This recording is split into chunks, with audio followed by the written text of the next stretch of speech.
ஒரு காலத்துல பெண்கள் 100 வருடங்களுக்கு முன்பு பெண்கள் வீட்டை விட்டு வெளில வரத்துக்கு உரிமை கிடையாது, படிக்கிறதுக்கு உரிமை கிடையாது, ஆண்களோடு பேசுவதற்கு உரிமை கிடையாது.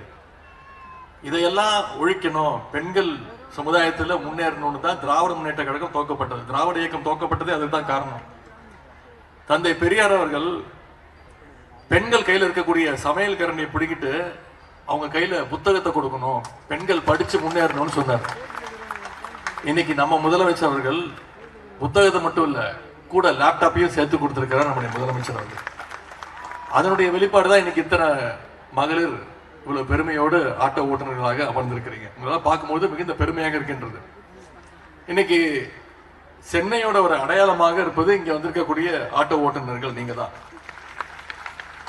இன்னைக்கு நம்ம எல்லாம் கூகுள் மேப் யூஸ் பண்றோம். ஆனா கூகுள் மேப் இல்லாத காலத்துல சென்னையோட மேப்பா இருக்கக்கூடியது இங்க வந்திருக்கக்கூடிய ஆட்டோ ஓட்டுநர்கள் நீங்க தான். அந்த அளவுக்கு சென்னையினுடைய ஒவ்வொரு சாலையும் ஒவ்வொரு தெருவையும் அக்யூரேட்டா தெரிஞ்சு வச்சிருக்கக்கூடியவங்க நீங்க. அப்படிப்பட்ட ஆட்டோ ஓட்டுநர்கள் உங்களை சந்திச்சு உங்களோட பொங்கல் கொண்டாடுறது எனக்கு கூடுதல் மகிழ்ச்சி. இந்த நேரத்தில் நம்முடைய அமைச்சர் அண்ணன் மாசு அவர்களுக்கு என்னுடைய ஸ்பெஷல் வாழ்த்துக்களை நான் தெரிவித்துக் கொள்கின்றேன். ஏன்னா இவ்வளவு இளைஞர்களுக்கு கம்ப்யூட்டர் பயிற்சி கொடுக்கிறது ஒரு சாதாரண விஷயம் கிடையாது. முன்னாடியெல்லாம் கல்வி அறிவு பெற்றவங்கன்னு சொன்னா எழுத படிக்க தெரிஞ்சா போதும். ஆனா இன்னைக்கு அது பத்தாது. இப்ப கல்வி அறிவுன்னு சொன்னா கண்டிப்பா கம்ப்யூட்டர் தெரிஞ்சுக்கணும்னு சொல்றாங்க. இனி வரக்கூடிய காலத்துல பிசிக்கல் ஸ்கில் அதை தவிர டிஜிட்டல் ஸ்கில்ஸ் இருக்கிறவங்களுக்கு தான் இன்னைக்கு எதிர்காலம் இன்னும் பிரகாசமாக இருக்கின்றது.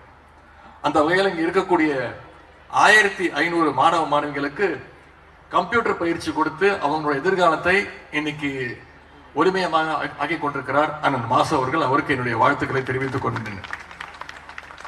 ஒரு காலத்துல நம்முடைய இளைஞர்களுக்கு தகுதி திறமை கிடையாதுன்னு ஒதுக்கி வச்சாங்க.